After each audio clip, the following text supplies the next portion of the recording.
Okay, of all the things I have ever said, or of all the lessons that I've ever given, of all the things I'm trying to get you guys to listen to in these videos, this is by far the most important right now. I know a lot of people, again, say that, but it is this. Speaking up will not only save other people's lives, it can save your life. That's why I'm speaking up all the time. Being shy, being withdrawn, being withheld, it can not only cause you great harm, it can cause you to get killed. That doesn't, it's not for drama purposes. That's absolutely true. Okay? Now listen, I thank you for the congratulations. Hey Todd, congratulations on becoming president of the university. Thank you. But listen, guys, made huge mistakes in my life. Some of you know that.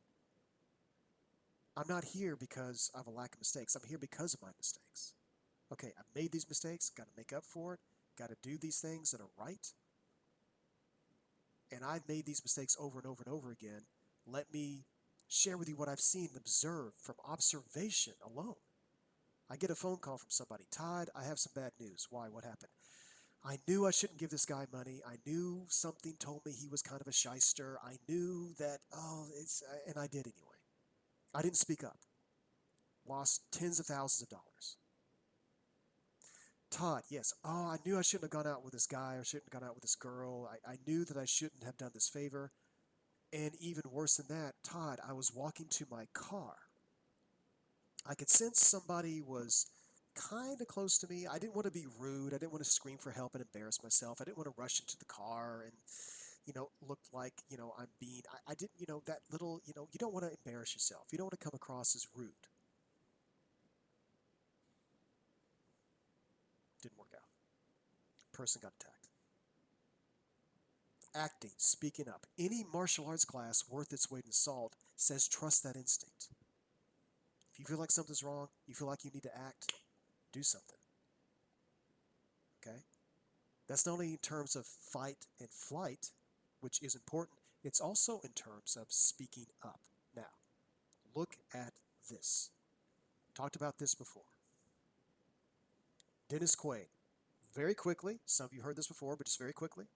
Recap for those of you who don't remember, didn't see it. One of my favorite actors, there he is with his lovely wife, took their twin babies, were in the hospital. His twin infants received an adult medication by mistake. It nearly killed them. We can blame many people here. We can blame the corporation that made the medication. We can blame the hospital, the pharmacy tech. But the bottles, for instance, for the baby and for the adult, the two medical bottles looked very similar. It's no wonder that they maybe got it mixed up at the hospital. So, you mean to tell me that somebody at that corporation didn't at some point think to themselves, you know what, guys? What we have for the adults and what we have for the babies, those two medical bottles look very similar. It's going to happen. It's just going to, at some point, somebody's going to mix them up. They didn't speak up. Nobody spoke up. Next, Duke University. Definitely one of the greatest hospitals on planet Earth. U.S. News and World Report, highly ranked. A 17-year-old girl is getting a heart and lung transplant surgery. I have met and worked with transplant surgeons. It is almost impossible to become a transplant surgeon. These are some of the greatest geniuses on earth. Okay? They spend months to prepare. Some of the best surgeons in the world.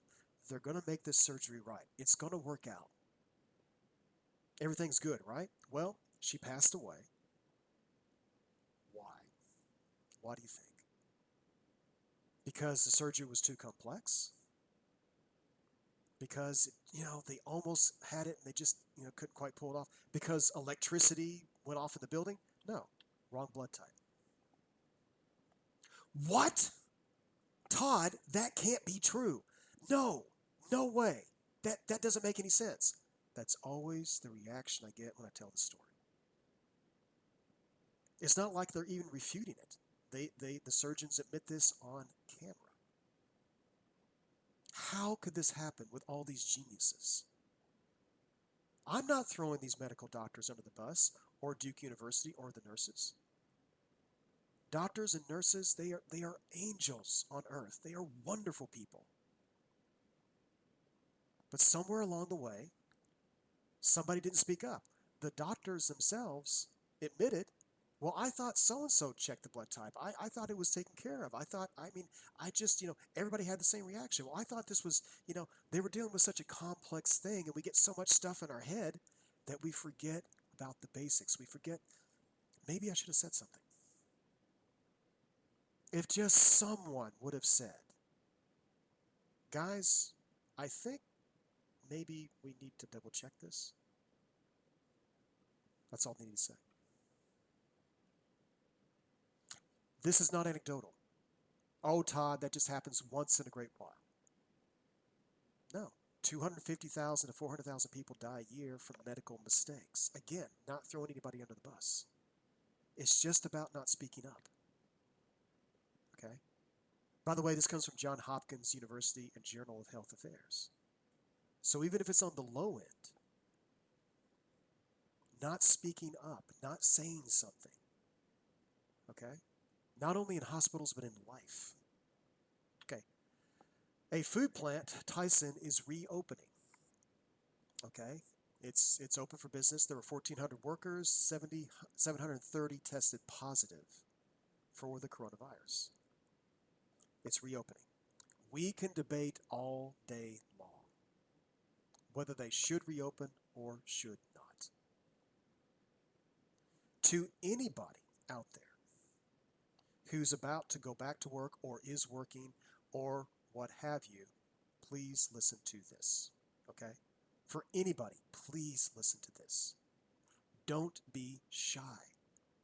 For anybody who's working for me, for anybody out there, period. Number one, how can we better social distance at your place of work? Where you're working, what you are doing, or if you're a student going to school, if you're going to church, if you're going to a volunteer place. When you go to the grocery store, hey, I don't think the grocery store is doing a good job keeping people apart more. I would like to speak to your manager, please. You don't have to be rude. If you see something, speak up. Say something. Trust that instinct. Number two, what are your ideas? Do you have them? Often when I ask people this first question, how do we better social distance? Well, I don't know. I didn't think about it. Maybe not just social distancing, but maybe you have an idea about how we can wear gloves. Hey, Todd, can we get some gloves at work, please? The masks are about to run out. Can you help us out with this? Is it really necessary that we have this meeting in person? I don't have meetings in person right now, but you see the nature of what I'm saying. You're at work. We need to have this meeting in person. Do we really? What are your ideas? Do you have ideas? If you don't, have some. Think about it. If somebody gets too close to you, this happened to me the other day. I was picking up food at a restaurant. There was a line outside. They don't let you go into the restaurant. Probably pretty smart idea. They have marks on the sidewalk of where you should stand. Pretty good idea. To stay away from each other. Pretty good idea. For some reason, this guy, who was a delivery guy apparently, kept getting closer and closer to me, complaining about this and complaining about that. Oh, you wouldn't believe what happened to me, and blah, blah, blah. And he just kept getting, wasn't wearing a mask, wasn't wearing gloves. And I noticed that when he was doing this with other people were just kind of like doing this and not wanting to say anything. Sir, please don't get too close to me. I don't want to get you the coronavirus. I don't feel too well. He backed off. I said it like that because I don't want to come across as rude. I don't want to threaten him. I don't want to get in his face in an aggressive way. I don't want to fight the guy. I mean, coronavirus is everything out there.